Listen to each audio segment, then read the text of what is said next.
बिस्मिल्लाहिर्रहमानिर्रहीम। आज हम मौजूद हैं दोबारा से मीठे की सरजमीन पर, यानी शकरगढ़। और शकरगढ़ के आगे जो एक पहचान बन चुकी है मिठाई के हवाले से या मिठास के हवाले से, जहाँ पे नई नई जो है मुख्तलिफ तरह की आइटम्स हर मौसम के लिहाज से वो तैयार भी की जाती हैं और बनाई भी जाती हैं। मेरी मुराद है मुकाम कलां। तो इस वक्त मैं मौजूद हूँ जी मुकाम कलां में, और हमारे साथ मौजूद हैं जी हमारे अल रियाज स्वीट्स, जो कि ये सारी चीज़ें यानी मिठाई के लिहाज से जो गर्मियों और सर्दियों की ख़ास चीज़ें हैं जो कि पंजाब में बहुत ज़्यादा पसंद की जाती हैं, वो तैयार करने वाले अल रियाज यानी रियाज साहब। तो आज हमारा इधर का टूर था, विजिट था। मेरा ये जहन था कि चलें इनका थोड़ा सा हम देखते जाएं कि अब सर्दियों में इनके पास क्या कोई ख़ास आइटम है, क्योंकि ये पिछले 1-2 साल से मैं देखता आ रहा हूँ कि हर मौसम में कोई ना कोई नया आइटम जो है वो अपनी शॉप के ऊपर या अपने जो इनका जो ब्रांचेज हैं वहाँ पे ये मुतारफ़ करवाते चले आ रहे हैं। और आज मैं स्पेशल इनका जो गाजर हलवा था वो उसको टेस्ट करने के लिए यहाँ पर मैं आया, और मैं वाकई हैरान रह गया हूँ ये देख के। वीडियो आपने पहले देखी है, तो इतना ज़बरदस्त टेस्ट।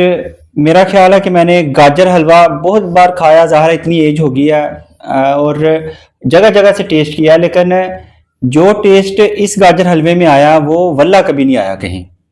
वो शायद इसलिए है कि इनका खलूस इसमें शामिल है। क्यों भाई रियाज, जी आपकी मोहब्बत इसमें शामिल है। आप इसमें इतना जायका कैसे भर लेते हैं? जी बिस्मिल्लाहिर्रहमानिर्रहीम जी, बहुत शुक्रिया।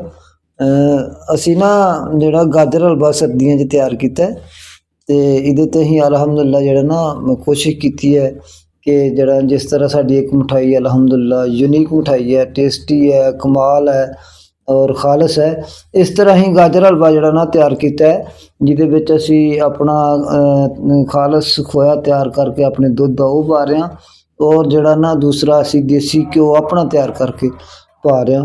ਤੇ ਅਲਹਮਦੁਲਿਲਾ ਲੋਕਾਂ ਖਾਧਾ। ਅਸੀਂ ਜਿਨ੍ਹਾਂ ਲੋਕਾਂ ਨਹੀਂ ਖਾਧਾ ਉਹਨਾਂ ਨੂੰ ਵੀ ਅਸੀਂ ਰਿਕੁਐਸਟ ਕਰਾਂਗੇ ਕਿ ਉਹ ਸਾਡੀ ਅਸੀਂ ਪੁਰਜ਼ੋਰ ਜਿਹੜੀ ਇਹਨੂੰ ਰਿਕੁਐਸਟ ਕਰਾਂਗੇ ਕਿ ਉਹ ਜ਼ਰੂਰ ਇਹਨੂੰ ਟੇਸਟ ਕਰਨ। ਅਸੀਂ ਰਿਕੁਐਸਟ ਕਰਨੇ ਔਰ ਇਨਸ਼ਾਅੱਲਾ ਤੁਸੀਂ ਟੇਸਟ ਕਰੋਗੇ ਤੇ ਵਾਕਿਆ ਦੇਖੋਗੇ ਕਿ ਇੱਕ यूनिक कमाल खालस टेस्टी चीज़ होएगी।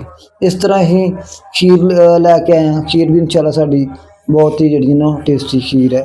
बाकी रसगुल्ला, गुलाब जामुन है, मिठाई है, शुगर फ्री मिठाई है, रबड़ी दूध गुल्फा, लेकिन ये आउट ऑफ सीजन है। तो अलहमदुलिल्लाह ही दोस्तों अगे अपील करांगे साड़ी ਜਿਹੜੀਆਂ ਵੀ ਨਵੀਂ प्रोडक्ट ਆਈਆਂ ਨੇ ਇਹਨਾਂ ਨੂੰ ਜ਼ਰੂਰ ਟੇਸਟ ਕਰੋ। ਤੇ ਅਸੀਂ ਅਦੀਲ ਭਾਈ ਦੇ ਬਹੁਤ ਮਸ਼ਕੂਰ ਹਾਂ, ਇਹਨਾਂ ਦੀ ਮੁਹੱਬਤ ਦੇ ਵੀ। ਅੱਲਾ ਇਹਨਾਂ ਨੂੰ ਜਜ਼ਾਏ ਖੈਰ ਦੇ, ਇਹਨਾਂ ਨੂੰ ਅੱਲਾ ਸਿਹਤ ਇਮਾਨ ਸਕੂਨ ਵਾਲੀ ਲੰਬੀ ਜ਼ਿੰਦਗੀ ਦੇ, ਔਰ ਇਹਨਾਂ ਦੀਆਂ ਜਾਇਜ਼ ਖਾਹਿਸ਼ਾਤ ਅੱਲਾ ਪੂਰੀਆਂ ਕਰੇ ਤੇ ਅੱਲਾ ਹਮੇਸ਼ਾ ਇਹਨਾਂ ਨੂੰ ਖੁਸ਼ ਰੱਖੇ। ਇਹ ਗਾਹੇ ਬਗਾਏ ਜਿਹੜਾ ਨਾ ਸਾਡੇ ਕੋਲ ਮੁਹੱਬਤ ਨਾਲ ਆਉਂਦੇ ਨੇ ਜੀ। अस्सलाम वालेकुम व रहमतुल्लाह। मिठाई